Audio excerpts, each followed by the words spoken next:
Pero okay na to kasi meron pa namang ham. Lalagay ko pa dito yung ham. So, eto na nga mga hobby bees. Malapit na akong umuwi. Yes, nasa office ako ngayon. And naisip ko, kasi malapit na kami mag-Christmas party with our staff, naisip ko na gusto ko magbigay ng parang pa-Noche Buena package na DIY. Ako lang gagawa at mamimili ko. Ano yung mga pamimigay ko. Para naman matuwa yung mga staff namin. So, naisip ko, mamaya, before ako umuwi, dadaan muna ako ng supermarket para mamili ng mga ilalagay ko sa Christmas bag. Parang ganyan. Okay, so andito na tayo sa grocery store, yan, sa supermarket, and mamimili na tayo ng mga pamimigay natin.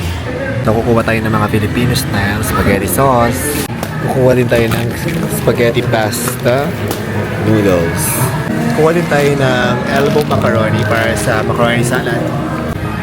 So, kukunti pa nabibili natin pero puno na yung cart natin. Kailangan na natin ng second cart.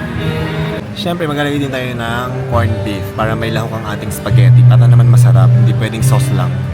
And siyempre, maglalagay tayo ng mayonnaise para sa ating macaroni salad.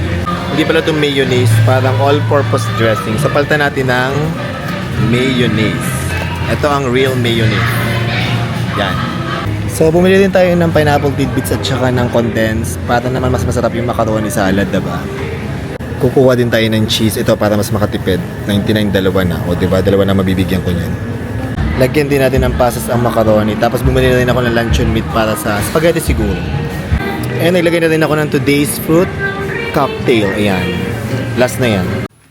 Andito na ako sa bahay and nabili ko na yung mga dapat kong bilhin. Nakakatuwa. Di ko kasama si Happy David kasi si Happy David meron siyang rehearsal. Kasama niya si Bob kaya ako mag-isa lang namili.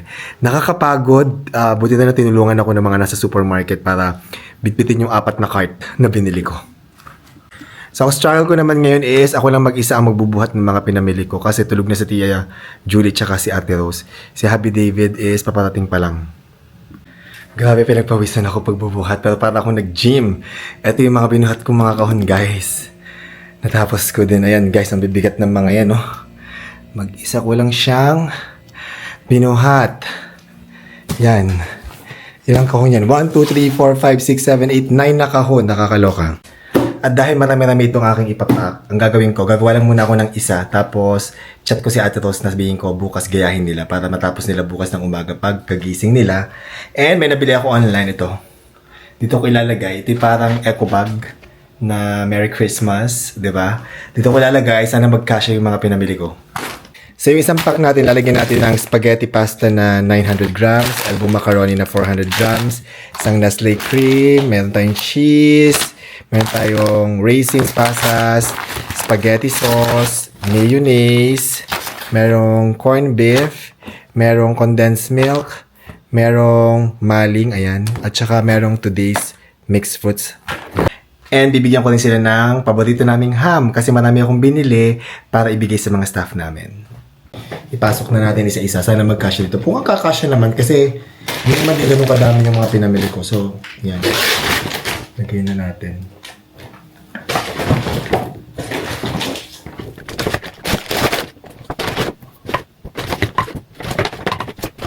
Ay, maluwag pa. Maluwag pa.